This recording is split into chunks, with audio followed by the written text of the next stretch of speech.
Assalamualaikum warahmatullahi wabarakatuh. Berjumpa dengan saya Nurhaliza. Di sini saya akan menyampaikan sebuah materi tentang lifelong learning atau pendidikan sepanjang hayat.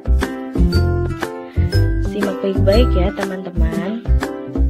Langsung saja untuk pembahasan yang pertama mengenai pengertian pendidikan. Charter mendefinisikan pendidikan adalah keseluruhan proses di mana seseorang mengembangkan kemampuan sikap dan bentuk tingkah laku lainnya yang bernilai di dalam masyarakat di mana ia hidup. Ki Hajar Dewantara mendefinisikan pendidikan sebagai usaha menuntun segala kekuatan kodrat yang ada pada masa anak, baik sebagai individu, manusia, maupun sebagai anggota masyarakat, agar dapat mencapai kesempurnaan hidup. Yang selanjutnya adalah menurut Undang-Undang Nomor 20 Tahun 2003 tentang Sistem Pendidikan Nasional.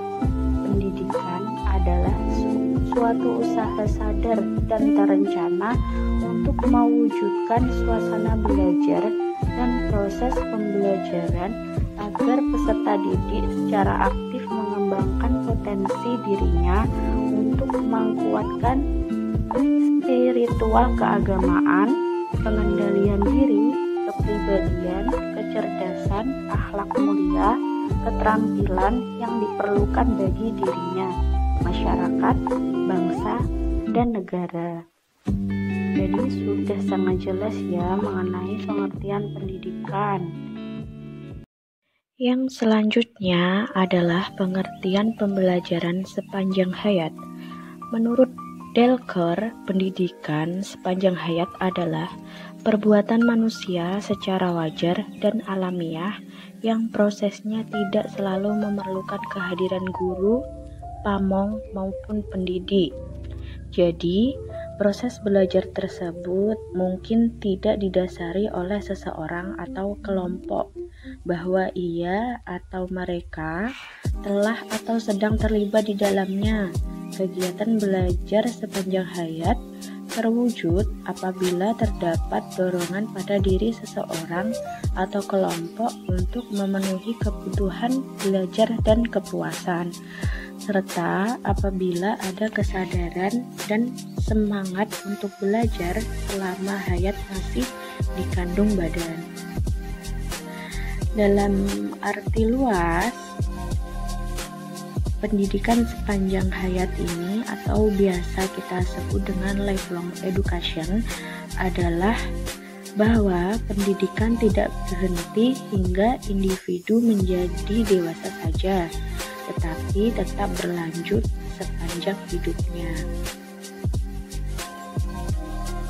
Nah, pendidikan sepanjang hayat merupakan jawaban terhadap kritik-kritik yang dilontarkan pada sekolah.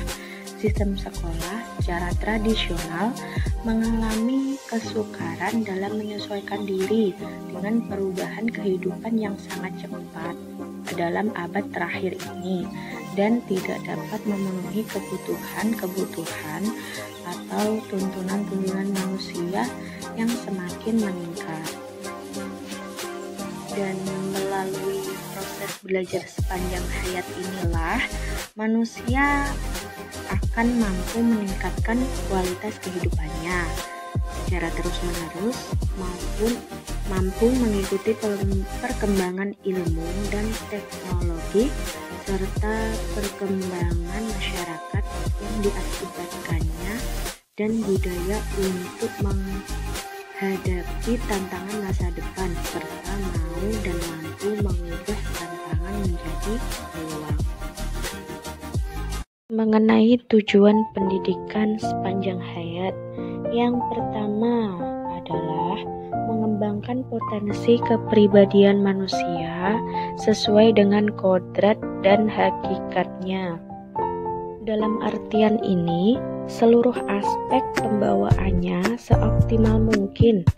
Dengan demikian, secara potensial, keseluruhan potensi manusia diisi sesuai kebutuhan agar dapat berkembang secara wajar.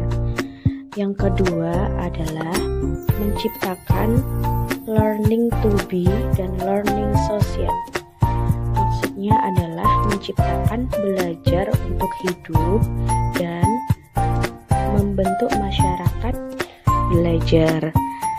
Yang ketiga adalah sebagai pembelajaran mandiri atau self-learning, yaitu menyesuaikan diri dengan perubahan positif yang terus-menerus dan berkembang dalam sepanjang kehidupan manusia, masyarakat, serta menyiapkan diri guna mencapai kehidupan yang lebih baik di masa yang akan datang.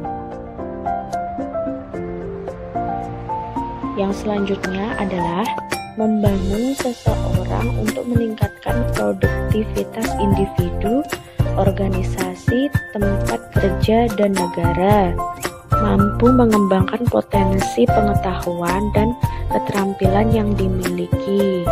Jadi, di sini tujuan pendidikan sepanjang hayat juga sebagai pengembangan potensi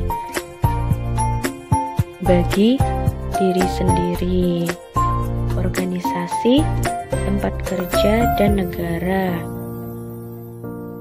demi sebuah kehidupan yang lebih baik. Yang selanjutnya adalah peran pendidikan sepanjang hayat. Peran pendidikan sepanjang hayat ini sangatlah penting ya, karena akan mempengaruhi kehidupan kita, dimulai dari yang terkecil maupun yang terbesar. Sangat membawa pengaruh pendidikan sepanjang hidup, tidak hanya di bidang pendidikan, akan tetapi di segala bidang. Langsung saja, peran pendidikan sepanjang hayat yang pertama adalah memungkinkan seseorang mengembangkan potensinya sesuai dengan kebutuhan hidupnya. Jadi, seseorang akan mengembangkan potensi-potensinya sesuai dengan kebutuhan hidupnya. Sebab pada dasarnya semua manusia dilahirkan ke dunia mempunyai hak yang sama, khususnya untuk mendapatkan pengetahuan atau pendidikan dan keterampilan atau skill.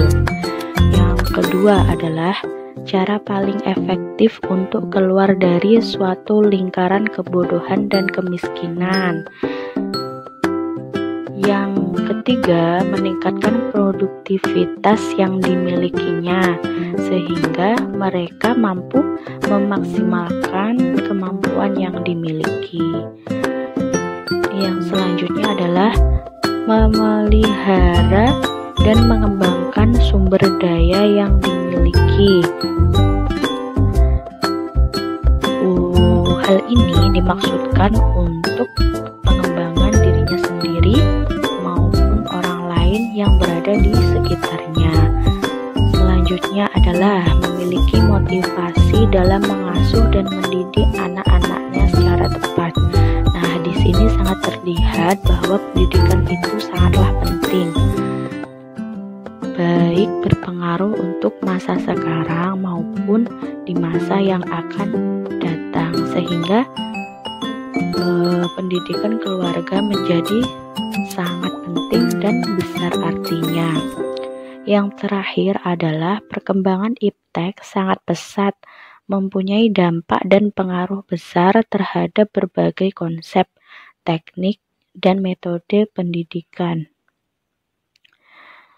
Nah, oleh karena itu, tugas pendidikan jalur sekolah yang utama sekarang ialah mengajarkan bagaimana cara menanamkan motivasi diri yang kuat untuk anak belajar terus sepanjang hidupnya.